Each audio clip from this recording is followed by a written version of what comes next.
first of all, to have inequality be the topic of discussion here in Davos is important.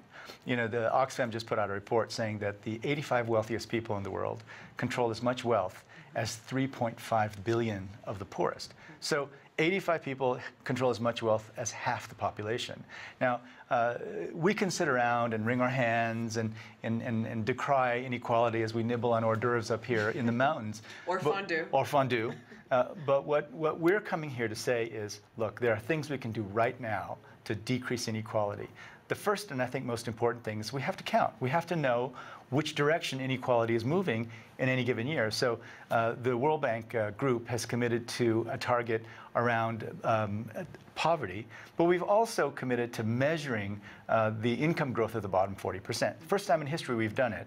So we're going to know in any given year whether the bottom 40%'s income is growing along with the economy. Critical to know. So you got to measure is the first thing. Second, there are 2.5 billion people in the world who don't have access to financial services. This is a problem we can solve very quickly. We've got to move on it. The third, of course, is access to infrastructure. In Africa, it's energy. Energy is the biggest issue. But throughout the developing world, making those critical investments in infrastructure is critical so that people have the means to grow their economy, start their businesses.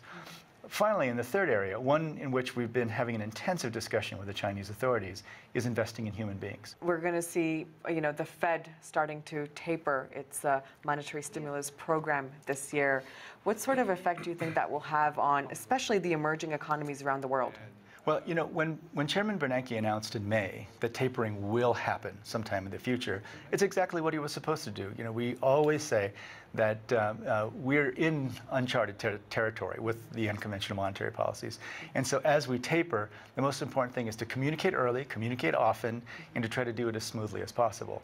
And so the tapering is just starting. And what we saw back in May was a bump in interest rates. And so we may have seen already anywhere from a third to a half of the overall interest rate rise that we're going to see as a result of the tapering. Now, the key is the tapering should go smoothly and slowly. If the tapering goes smoothly and slowly, we think that overall capital outflows are going to be limited, and from emerging markets it's going to be limited, and it's going to be something that the emerging markets can handle. Because on the one hand, the tapering means that high-income countries are growing. That means that the U.S. is growing. And so that should help emerging markets in terms of their ability to increase exports. But if things happen quickly, if there's a bumpy exit from the unconventional monetary policies, you could see rapid outflows of capital from emerging markets, as much as 50% in a very short period of time. The good news is that the new Federal Reserve Chairman, Janet Yellen, I think is very much of the same approach as Chairman Bernanke. We're all hoping that this will be long and smooth.